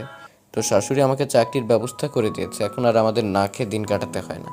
তোর চাচি সারাক্ষণ সুরাসুরা করে। তোদের বিয়ের প্রায় 6 মাস হতে চললো, এর মধ্যে একটা বার আমাকে দেখতে আসলি না। আমি কি এতটাই পর হয়ে গেছে? আসবো কাকা, আপনি নিজের খেয়াল রাখবেন। ঠিক আছে মা, রাখছি তাহলে। ভালো থাকিস। হ্যাঁ কাকা। বলার সাথে সাথে টু টু শব্দের সংযোগ বিচ্ছিন্ন হয়ে গেল। সুরা শফিকুল দেওয়ানের হাতে ফোন দেওয়ার সময় তিনি কিছু বললেন না, কিন্তু সুরা তার চোখের ভাষা যেন পড়তে সক্ষম হয়ে গেল। তিনি এটাই বলতে চাচ্ছেন যে ভুলেও কোনো কথা যদি সাফির কর্ণপাত হয় তাহলে কিন্তু তোমার কাকার সাথে এর থেকেও বড় কিছু হয়ে যাবে। So be careful. সুরা কিছু না বলে চুপচাপ কিচেনের দরজায় যাওয়ার সাথে সাথে সাফায়াত তাকে হ্যাঁচকা টানে ভেতরে নিয়ে গিয়ে দেওয়ালের সাথে চেপে ধরে বলল, কি বলতে চাইছিলে তাড়াতাড়ি বলো, একদম মিথ্যা বলার চেষ্টা করবে না, যা হয়েছে সবটা সত্যি সত্যি বলবে। সুরা কিছু না বলে সাফায়াতের থেকে নিজেকে ছাড়িয়ে নিয়ে নিজের মতো করে কফি বানিয়ে কিচেন থেকে বেরিয়ে যায়। সুরার যাওয়ার পানে তাকিয়ে সাফায়াত দেওয়ালে ঘুষি মেরে বলল, ড্যাম ইট, আমাকে ইগনোর করার পরিণতি তুমি হাড়ে হাড়ে টের পাবে সুইটহার্ট। সুরা তরিকে কফি দেওয়ার সাথে সাথে তরি খুশি মনে কফিতে চুমুক দেয়, আর তাতেই যেন তরির প্রাণ বেরিয়ে যাওয়ার উপক্রম হয়। এটা কফি তো নয়, যেন মরিচের গুঁড়া গুলিয়ে নিয়ে আসা হয়েছে। তরি ওয়াক থুথু করতে করতে বলল, এই মেয়ে, এটা কি বানিয়েছো তুমি? যাও আবার নতুন করে বানিয়ে নিয়ে এসো। লিসেন মিস তরি, আমি আপনার মাইনে করা চাকর নই যে আপনার সব কথা আমার মেনে চলতে হবে। আমি যেভাবে পেরেছি সেভাবে বানিয়েছি। এখন আপনি খাবেন কি খাবেন না সেটা আপনার ব্যাপার। তোমার সাহস তো কম নয়। তুমি জানো তুমি কার সামনে দাঁড়িয়ে কথা বলছো? এই মুহূর্তে আপনাকে নির্লজ্জ বেহায়া ছাড়া আর কিছুই মনে হচ্ছে না আমার। আপনি নিজেকে এই বাড়ির পুত্রবধূ বলে দাবি করছেন। এইখানে আপনার হবু শ্বশুর শাশুড়ি, আপনার হবু বর, বাড়ির ড্রাইভার সবাই রয়েছে। তাদের সামনে এমন ডানা কাটা ঠ্যাং বের করা পোশাক পরে দাঁড়িয়ে আছেন, অথচ আপনার মধ্যে ন্যূনতম লজ্জাবোধ দেখা যাচ্ছে না। You bloody girl! বলে তরি সুরার গালে থাপ্পড় মারার আগেই সাফায়াত এসে তরির হাত ধরে বলল, ছুঁচো মেরে হাত গন্ধ না করাই ভালো darling. You are right baby. চলো না বাপু, আমরা শপিংয়ে যাই, একেবারে বিয়ের শপিং করে নিয়ে আসি। সাফায়াত সুরার দিকে তাকিয়ে বলল, অবশ্যই যাব, তুমি শপিংয়ে যেতে চেয়েছো আর আমি নিয়ে যাব না, এমনটা হয় নাকি? অতঃপর সাফায়াত সুরাকে বলল, তাড়াতাড়ি রেডি হয়ে নাও। সাফায়াতের কথা শুনে তরি চোখ বড় বড় করে বলল, ওই মেয়েটা রেডি হবে মানে কি বাবু? ও আমাদের সাথে যাবে? ইয়েস ডিয়ার, তোমার শপিং ব্যাগগুলো ক্যারি করার জন্য হলেও ওকে আমাদের সাথে নিয়ে যেতে হবে। দেখতে দেখতে কেটে গেল 2 দিন। এই 2 দিনের মধ্যে যেন হুট করে সবকিছু এলোমেলো হয়ে গেল, যার জন্যে মোটেও প্রস্তুত ছিল না সুরা আর নাজমা দেওয়ান। তরির বাবা রবিউল শিকদার হুট করে বিজনেসের কাজে দেশের বাইরে যাবেন, তাই তিনি চাচ্ছেন দেশের বাইরে যাওয়ার আগে ঘরোয়াভাবে মেয়ের বিয়ে দিতে। তারপর দেশে আসার পর আবার মহা ধুমধাম করে মেয়েকে তুলে দিবেন। নাজমা মঞ্জিল আলোক সজ্জায় সজ্জিত হয়ে উঠেছে, কিন্তু মঞ্জিলের মালকিনী মঞ্জিলে নেই। তিনি কিছুতেই বিয়ের ব্যাপারটা মানতে পারছেন না। ইনফ্যাক্ট তার তরিকে পছন্দ নয়। তাই তো তরিকে যখন শফিকুল দেওয়ান তাদের বাড়িতে নিয়ে আসে, তিনি তরির ড্রেস আপ দেখে ঘৃণায় তার থেকে মুখ ফিরিয়ে নিয়ে চলে যান। আর যতক্ষণ তরি বাড়িতে ছিল ততক্ষণ তিনি নিচে আসেননি। এমন নির্লজ্জ বেহায়া মেয়ের মুখ দেখতেও তার রুচিতে বাধে। তিনি প্রথমে ভেবেছিল এসবের পিছনে শুধুমাত্র শফিকুল রয়েছে, সাফায়াত এই ব্যাপারে কিছু জানে না। কিন্তু তিনি যখন জানতে পারলেন সাফায়াত ওই মেয়ের জন্য সুরাকে অপমান করেছে আর সুরা কোনো প্রতিবাদ না করে ব্যাপার মেনে নিয়েছে, তখন তিনি সুরা সাফায়াতকে একসাথে ডেকে বললেন, তোরা ঠিক কি চাইছিস বলতো? আমার সাজানো সংসারটা কেন এলোমেলো করে দিলি তোরা? আর সুরা, তোকে আমি কতবার বুঝিয়েছি, কিন্তু আমার কথার কোনো দাম নেই তোর কাছে। নিজেকে অনেক বড় ভাবতে শুরু করেছিস তুই। বারবার তোর কাছে জিজ্ঞাসা করেছি তোর কি হয়েছে, বল মা। চুপ করে থাকা কোনো সমস্যার সমাধান নয়, সবটা খুলে বল। কিন্তু তুই, যাই হোক, তোর প্রতি যে ভালোবাসা তৈরি হয়েছিল সেটা তুই নিজের হাতে শেষ করে দিলি। আজকের পর থেকে আমি ভুলে যাব সুরা নামের কাউকে আমি মেয়ের জায়গা দিয়েছিলাম। আজ থেকে আমার একটাই মেয়ে, নুজাইফা। তুই আমার ভরসা বিশ্বাসের জায়গা হারিয়েছিস। আমি তোর কাকাকে কথা দিয়েছিলাম তোকে নতুন একটা জীবন উপহার দিব, তোকে এমন একজন করে গড়ে তুলবো যেন সারা বিশ্ব তোকে চিনতে পারে। কিন্তু আমি ব্যর্থ হয়ে গেলাম, আমি পারলাম না তোর কাকাকে দেওয়া কথা রাখতে।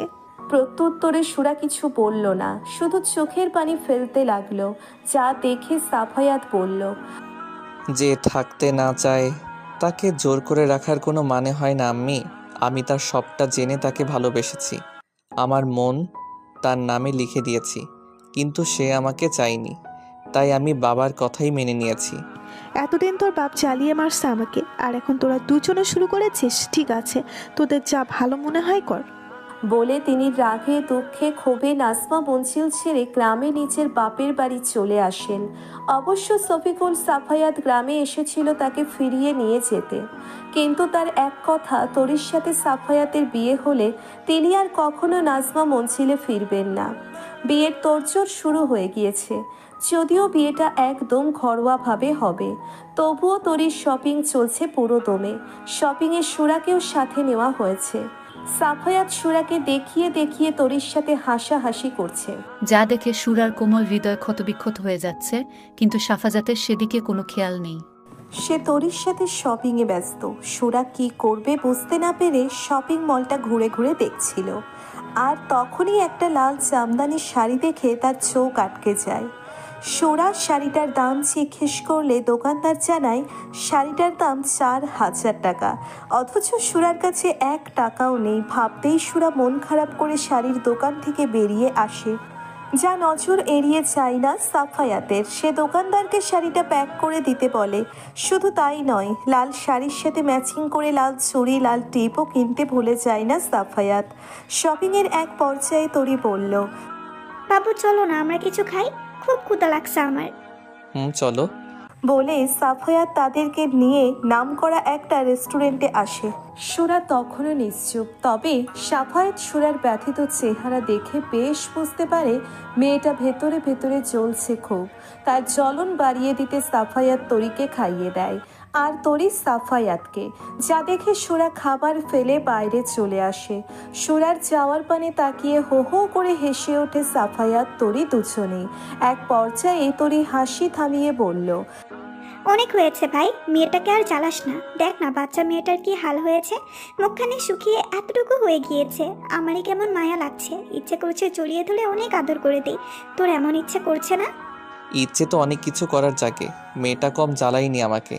এখন নিজে একটু জ্বলে দেখুক ভালোবাসার দহনে পুড়তে কেমন লাগে। আমি জানি মেয়েটা আমাকে পাগলের মতো ভালোবাসে। ও আরাবকে ভালোবাসা দূরে থাক, ওর দিকে চোখ তুলে তাকিয়ে দেখেনি পর্যন্ত। শুধুমাত্র আজকে রাতটা, আগামীকাল ওর সব কষ্ট আদরে আদরে ভুলিয়ে দিব। নতুন এক গল্পের সূচনা করব। কিন্তু আন্টি যে ভুল বুঝে দূরে সরে গেল। আম্মির ব্যাপারটা আমার উপর ছেড়ে দে, এটা আম্মির জন্য অনেক বড় সারপ্রাইজ। আম্মি যখন জানতে পারবে সবটা আমার আর তোর প্ল্যান ছিল সুরাকে নিজের করে নেওয়ার, তখন খুব খুশি হবে। থ্যাংক ইউ তরি, আমার জন্য আম্মির কাছে তোকে এত ছোট হতে হলো। আম্মি ভুল বুঝলো তোকে, অথচ আমি জানি না তুই আমার জন্য কত কিছু করলি। থ্যাঙ্কস তো আমার তোকে দেওয়া উচিত সাফি। শুধুমাত্র তোর জন্য আমি আগামীকাল আমার বয়ফ্রেন্ড তাসিনকে বিয়ে করতে চাচ্ছি, যার সাথে আমার 10 বছরের সম্পর্ক। কিন্তু বেকার বলে বাবা আমাদের সম্পর্ক মেনে নিতে চান না। তুই বল, ভালোবাসা কি কখনো ধনী গরিব চাকরিজীবী বেকার দেখে হয়? বাবা শুধুমাত্র নিজের স্বার্থের জন্য আমাকে তোর সাথে বিয়ে দিতে চাইছেন। কিন্তু একজন মানুষের মন তো একটাই থাকে, তাই না? আমার মন যে তাসিনকে দিয়ে দিয়েছি সেটা যার কাউকে দেওয়া সম্ভব নয়। বাবা আর শফিকুল আঙ্কেলের ইচ্ছা অনুযায়ী সবটা হচ্ছে, তবে বিয়ে হবে আমাদের ইচ্ছা অনুযায়ী, অর্থাৎ আমার আর তাসিনের, তোর আর সুরার। রাত 11টা, প্রত্যেকের রুমের লাইট অফ হয়ে গিয়েছে। সুরা যেন এই সময়টার অপেক্ষায় ছিল। তার হৃদয় চূর্ণ বিচূর্ণ হয়ে যাচ্ছে। সে কিছুতেই তার সুন্দর বেড়া মানুষের সাথে অন্য কোনো মেয়েকে মেনে নিতে পারছে না। শুধুমাত্র আর কয়েক ঘন্টা বাকি, এরপর তার সুন্দর বেড়া মানুষ সারা জীবনের জন্য অন্য কারো হয়ে যাবে। এটা কিছুতেই চোখের সামনে দেখতে পারবে না সুরা। তাই তো সে এক কঠিন সিদ্ধান্ত নিয়েছে। সুরা একটা চিরকুট লিখে টেবিলের উপর রেখে আলমারি থেকে কিছু টাকা নিজের হ্যান্ড পার্সে নিয়ে রাতের আধারে চুপি চুপি নাজমা মঞ্জিল থেকে বেরিয়ে পড়ে। দরজা খট শব্দে ঘুম ভেঙে যায় রেনুর। সে বাইরে এসে দেখে মেইন ডোর খোলা রয়েছে। রেনু অনেক রাত পর্যন্ত জেগে সিরিয়াল দেখে, তাই রেনু ভাবল হয়তো তারই ভুল হয়েছে। সে হয়তো সিরিয়াল দেখার নেশায় দরজা বন্ধ করতে ভুলে গিয়েছে। এমনটা সে প্রায়ই করে থাকে। তাই আর রেনু এই ব্যাপারে মাথা না ঘামিয়ে দরজা বন্ধ করে নিজের মতো করে গিয়ে শুয়ে পড়ে। ফজরের আজান শুনে ঘুম ভেঙে যায় সাফায়াতের। সাফায়াত তড়িঘড়ি করে উঠে অজু করে মসজিদে চলে যায় ফজরের সালাত আদায় করার জন্য। সালাত আদায় করে মসজিদ থেকে ফেরার সময় সাফায়াত মনে মনে বলল, তোমার জন্য অনেক বড় সারপ্রাইজ অপেক্ষা করছে আমার লজ্জাবতী ললিতা। আমি জানি আমার প্রতি তোমার অনেক রাগ, ক্ষোভ, অভিমানের সৃষ্টি হয়েছে। আজ সব রাগ, ক্ষোভ, অভিমানের অবসান ঘটিয়ে তোমাকে আদরে আদরে ভরিয়ে দিব। অন্য এক সুখের রাজ্যে নিয়ে যাব তোমাকে। আজকের রাত একান্তই আমাদের দুজনের রাত। আজ রাতে তোমাকে আপন করে নিব, ঠিক ততটা আপন যতটা আপন হলে কেউ কারো থেকে দূরে যেতে পারবে না।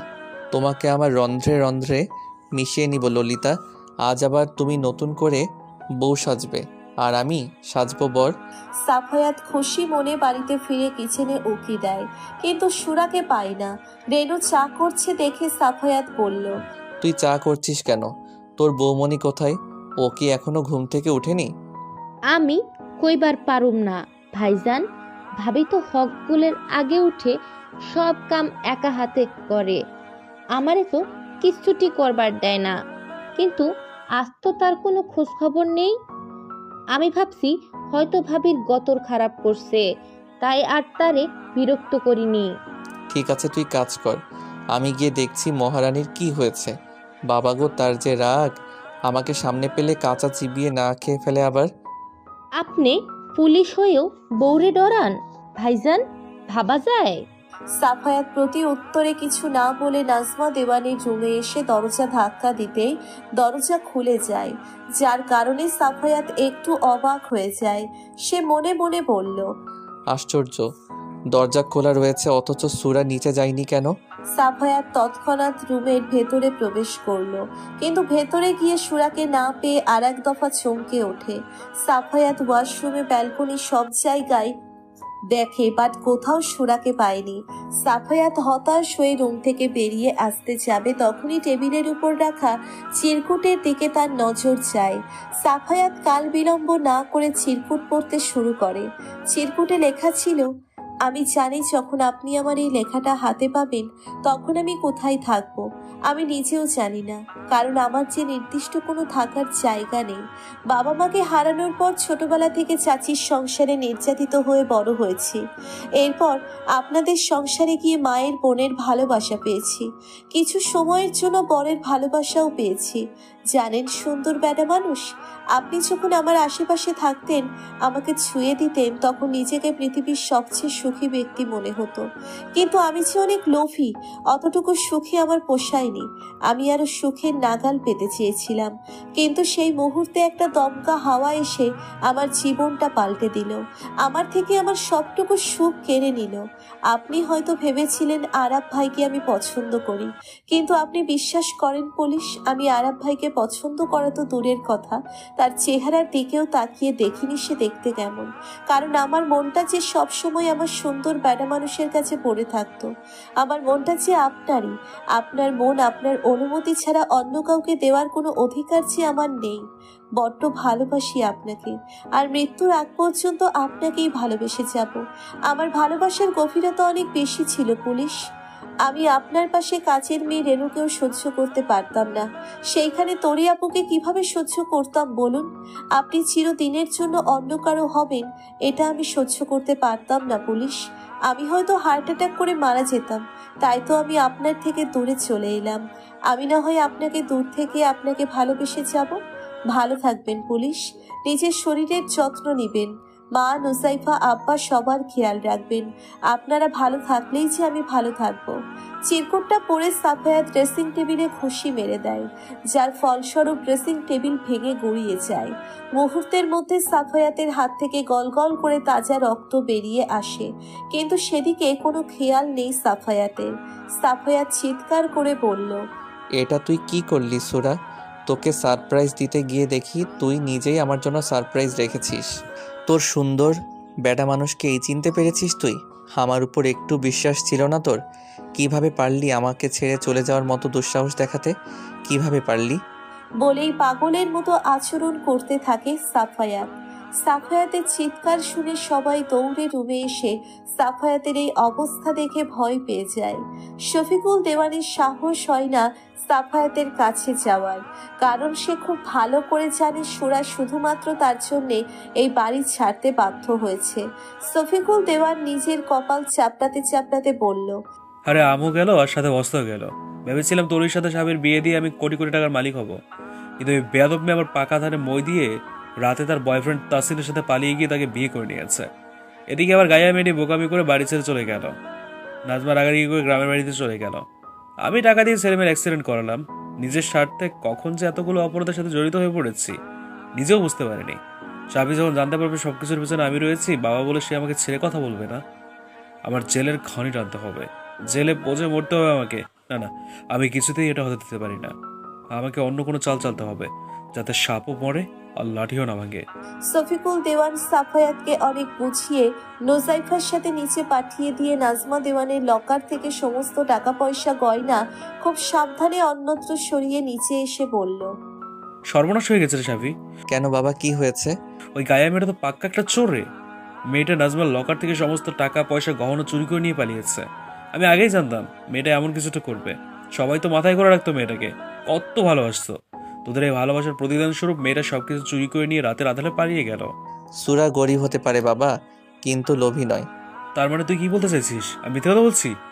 ঠিক আছে, তোর যদি বিশ্বাস না হলে তাহলে তুই নিজে গিয়ে লকার একদম খালি করে পড়ে আছে দেখ। আমি বলছি না যে তুমি মিথ্যা বলছো।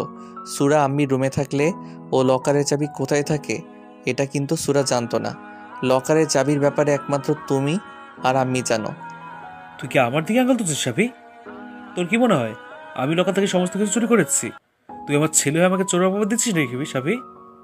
তুমি এত হাইপার হচ্ছ কেন বাবা? আমি কি একবারও বলেছি তুমি সব কিছু চুরি করেছো? আমি তোমাকে বিশ্বাস করি বাবা, তবে সুরাকেও অবিশ্বাস করি না। আমি জানি সুরা কখনো চুরির মতো এমন জঘন্য একটা কাজ করতে পারে না। তুমি একদম ঠিক বলেছো ভাইয়া, ভাবিমণি কখনো চুরি করতে পারে না।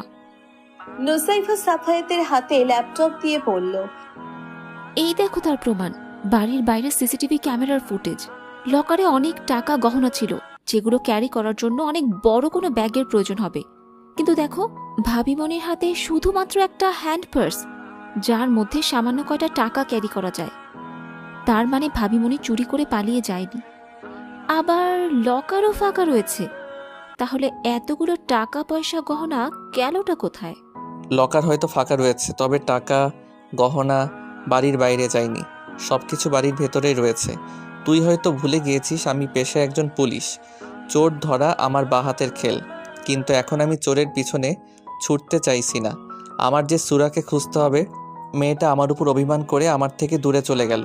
মেয়েটা যে আমার রন্ধ্রে মিশে গেছে, আমি কিভাবে পারবো তাকে ছাড়া বাঁচতে? বলে পাগলের মতো চিৎকার করে কান্নায় ভেঙে পড়ল সাফায়াত। সিসিটিভি ক্যামেরার ফুটেজ দেখে ঘামতে শুরু করলো শফিকুল দেওয়ান। সিসি ক্যামেরার কথাটা তার মাথা থেকে বেরিয়ে গিয়েছিল। সে কি করবে বুঝতে না পেরে গহনা টাকা পয়সা সবকিছু নিয়ে তার গুপ্ত কুঠুরিতে লুকিয়ে রাখলো। দেখতে দেখতে অতিবাহিত হয়ে গেল 7 দিন। এই 7 দিন প্রায় পাগল হয়ে গেছে সাফায়াত। মুখ ভর্তি দাড়ি, চুল বড় বড় হয়ে গিয়েছে, চোখের নিচে কালো দাগ পড়ে গিয়েছে। সাফায়াত নাওয়া খাওয়া বাদ দিয়ে দিন নেই রাত নেই সুরাকে খুঁজে চলেছে। প্রত্যেক থানায় থানায় মিসিং ডায়েরি করা হয়েছে, কিন্তু ফলাফল শূন্য। সুরার কোনো খোঁজ পাওয়া যায়নি। সুরার নিখোঁজ হওয়ার সংবাদ শুনে নাজমা দেওয়ানও বাপের বাড়ি থেকে চলে এসেছেন। তিনি সবটা শোনার পর সাফায়াতকে সুরার নিখোঁজ হওয়ার জন্য দায়ী করছেন। অভিমানে সাফায়াতকে তাকে আম্মি ডাকতে নিষেধ করে দিয়েছেন। সাফায়াত তার সাধ্যমতো চেষ্টা করছে সুরাকে খুঁজে বের করার। সারাদিন দৌড়ঝাঁপের পর রাতে সাফায়াত বিছানায় গা এলিয়ে দিয়ে শান্তি পায় না। বিছানার ওপাশ ওপাশ করতে থাকে, মনে হয় যেন তার দামি জিনিসটা তার থেকে হারিয়ে গিয়েছে। সাফায়াত অনেকক্ষণ যাবৎ ঘুমানোর চেষ্টা করেও ঘুমোতে পারল না। সে উঠে সুরার ছবি বের করে ফোনের স্ক্রিনে সুরার ছবিতে অসংখ্য চুমু দিয়ে বলল, তুই আসলেই ছলনাময়ী। তুই আমার সাথে ছলনা করেছিস, আমার রাতের ঘুম কেড়ে নিয়ে নিজে দিব্যি শান্তিতে ঘুমোচ্ছিস, তাই না? আমাকে যদি তোর ছেড়ে যাওয়ারই ছিল, কেন আমার হৃদয়ে প্রেমের জোয়ার নিয়ে এসেছিলি? কেন সুরা, কেন? বলে দেওয়ালে ঘুষি মেরে দেয় সাফায়াত। যার ফলস্বরূপ পুরনো ক্ষত তাজা হয়ে ওঠে, সেখান থেকে রক্ত গড়িয়ে পড়ে। কিন্তু সেদিকে কোনো খেয়াল নেই সাফায়াতের। সে রাতেও সাফায়াতের নির্ঘুমে কেটে যায়। পরের দিন সকালে সাফায়াত রেডি হয়ে বের হবে এমন সময় তার ফোন বেজে ওঠে। সাফায়াত দেখলো ফোনের স্ক্রিনে ডক্টর নামটা জ্বলজ্বল করছে। ডক্টর নামটা দেখেই সাফায়াতের মিলির কথা স্মরণ হলো। এ কয়দিন সুরার পেছনে ছুটতে গিয়ে মিলির কথাটা মাথা থেকে বেরিয়ে গিয়েছিল সাফায়াতের। সাফায়াত আর এক মুহূর্ত দেরি না করে হসপিটালে ছুটে যায়। সেখানে গিয়ে সাফায়াত মিলির মাথায় হাত বুলিয়ে দিয়ে বলল, আন্টি, আপনি বোধহয় ভাবছেন আমি আর আপনাকে নিতে আসবো না, তাই না? আমি জানতাম তুমি আসবে বাবা, তোমার প্রতি বিশ্বাস ছিল আমার। কেন জানি তোমাকে দেখার পর আমার আপন মনে হয়েছিল, মনে হচ্ছিল যেন তুমি আমার রক্তের কেউ। তাছাড়া তুমি যদি নাও আসতে আমার কোনো আফসোস ছিল না বাবা। এমনিতেই আমার জন্য তুমি অনেক ত্যাগ স্বীকার করেছো, কতগুলো টাকা খরচ হয়ে গেল তোমার। আমি তোমার কাছে সারা জীবন ঋণী হয়ে থাকবো বাবা।